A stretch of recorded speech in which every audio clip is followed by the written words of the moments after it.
धर्म बचाना सरकारों का काम नहीं है। हाँ। संविधान से देश चलता है। अच्छा। बाबा साहब भीमराव अंबेडकर के संविधान से। किसी धर्म से देश नहीं चलता, न किसी धार्मिक सोच से देश चलता है। ये देश बाबा साहब भीमराव अंबेडकर के बनाए हुए संविधान से देश चलता है। और सरकारों का काम धर्म बचाना नहीं हुआ करता है। सरकारों का काम है कि चुनी हुई सरकारों का अपने देश की जनता के मौलिक अधिकारों की रक्षा करना। ये नहीं कि उनके चुने हुए मंत्री 8-8 बार के 2 कौड़ी के टुच्चे विधायक आए और गटर की भाषा बोलने लगे देश की सेना को। ये नहीं होना चाहिए। यही तो है आप जैसे कुछ और देश की नेशनल मीडिया जो गोदी मीडिया है, जो दलाल पत्रकार हैं। ये गोदी मीडिया क्या बात कर रहे हैं? जो आपको पसंद है वो सही है, जो पसंद ना है उसे ही कहते हैं। सच बात की पहरेदारी है। पहचान क्या है? सच बात की पहरेदारी है और 100 झूठ पे एक सच भारी है। हर दौर में सच के साथ रहे वो हम जैसे नौजवानों की जिम्मेदारी है। हम वो हैं जो काकोरी कांड में हमारे जैसे नौजवान लोग ही बाहर निकले थे और अंग्रेजी खजाने को लूट करके हथियार बनाए और अंग्रेजों को भगाने का काम किया था। सच्चाई के साथ हमेशा नौजवान खड़ा रहा है।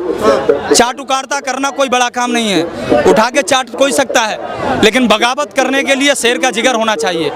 आज देश के सेलिब्रिटी, देश के मीडिया चैनल्स, देश की प्रिंट मीडिया, स्ट्रीम मीडिया सारे जो है रुपए के नीचे दबे हुए हैं। और ज्योति मल्होत्रा जैसे गद्दारों की अगर सही तरह से जांच की जाए तो पता नहीं इसमें कितने लोग लिप्त पाए जाएंगे। क्योंकि भारतीय विदेश मंत्रालय क्या बैगन छीनने का काम कर रहा था, उसको विदेश जाने का वीजा जारी कैसे कर दिया गया? जो हमारे देश की आंतरिक जानकारियां पाकिस्तान जैसे हमारे चिर प्रतिद्वंदी देश के लिए साझा करते हैं। इससे शर्मनाक और क्या हो सकता है? हमारे देश के एक सांसद जो दिल्ली के ही हैं, वो कहा करते हैं कि देश के गद्दारों को जूते मारो सालों को। अब मैं उनसे पूछना चाहूंगा कैसे गद्दारों को क्या कहेंगे? क्या आप गुजरात में बिल्किस बानो के रेपिस्टों के भेड़ियों को, रेप करने वाले भेड़ियों को, जो भेड़िए थे उन्होंने नोचा था, उन नोचने वाले भेड़ियों को आप जेल से छुड़ा के लाती है भाजपा सरकार और भाजपा की मंचों पर बिठा करके उनका माल्यार्पण कर उनका महिमा मंडन करती है। वही तो तब ऐसे लोग देश में पैदा होते हैं जो बेटियों को जो है आतंकियों की बहन कह देते हैं,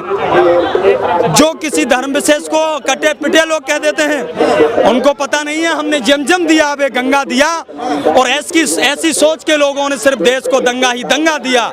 और इन लोगों ने ख्वाब एक रंग के देखे, मगर हम लोगों ने इस देश को तिरंगा दिया। आज जो एक फोटो लगातार वायरल हो रहा है जिसमें जो है ज्योति मल्होत्रा को देखा जा रहा है कि बीजेपी के जो झंडा है वो लगा रखी है। क्या ये बीजेपी में संलिप्त थी क्या? बीजेपी हो सकता है, लेकिन मैं कहूँ गुजरात वाले निशिकांत दुबे और मध्य प्रदेश के मंत्री और महिला रेपिस्टों के आरोपी और कुलदीप सिंह सेंगर, हाथरस कांड वाले लोग, ऐसे लोग खासकर एक पार्टी में ही क्यों पैदा होते हैं? रेपिस्ट लोग एक पार्टी में ही आखिर क्यों हैं? देश पूछता है।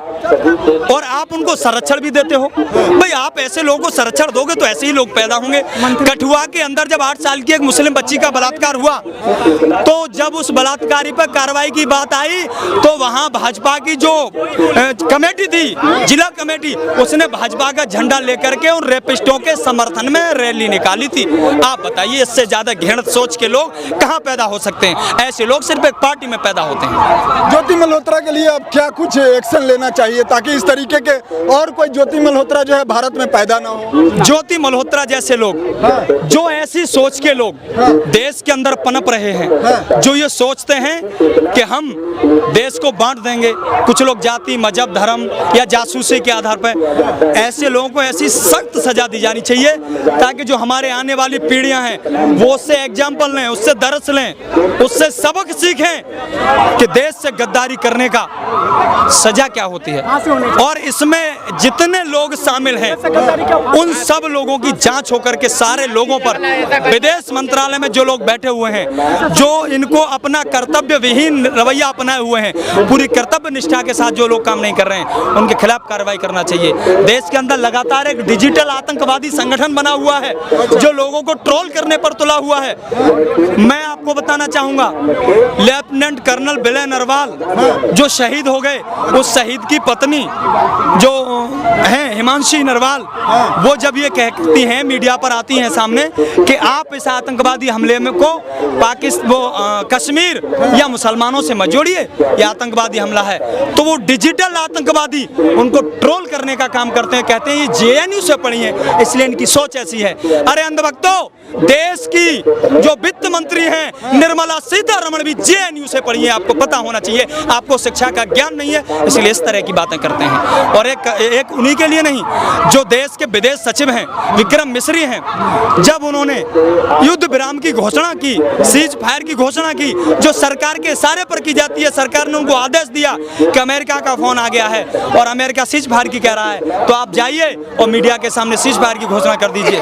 तो उनको जो विदेश सचिव हैं देश के, जो नेशनल सिक्योरिटी एडवाइजर रहे भारत सरकार में, जो मोदी जी के सचिव रहे, उनकी बेटी को ट्रोल करने का काम करते हैं। क्यों नहीं? जो देश की सेना में अपनी सेवाएं दे रहे हैं और सेवा देते देते अपने आप को देश की मिट्टी में मिला देते हैं, उन शहीद लोगों का अपमान करने वाले उन ट्रोलर आतंकवादियों के खिलाफ कार्रवाई क्यों नहीं की जाती? ये लोग आखिरकार क्यों जो है इस तरीके से ट्रोल करते हैं? अब बस यही है, देश सवाल नहीं पूछ रहा है। एक सदी के महानायक हुआ करते थे जो 45 रुपए पेट्रोल थी तो मोटरसाइकिल पेट्रोल पंप के पास से निकालते हुए कहते थे कि पेट्रोल जो है इतना महंगा है कि पेट्रोल पंप से स्कूटर नहीं निकाला जाता। लेकिन आज वो सदी के महानायक मूक नायक बन गए, उनको देश में सच नहीं दिख रहा है। कलम और कैमरा दोनों पर पहरा लगा दिया गया है। सर पहरा लगा है, मानते हैं इनके बातों से आप सहमत हैं क्या? बिल्कुल सर, कहीं ना कहीं बिल्कुल सही बोला उन्होंने।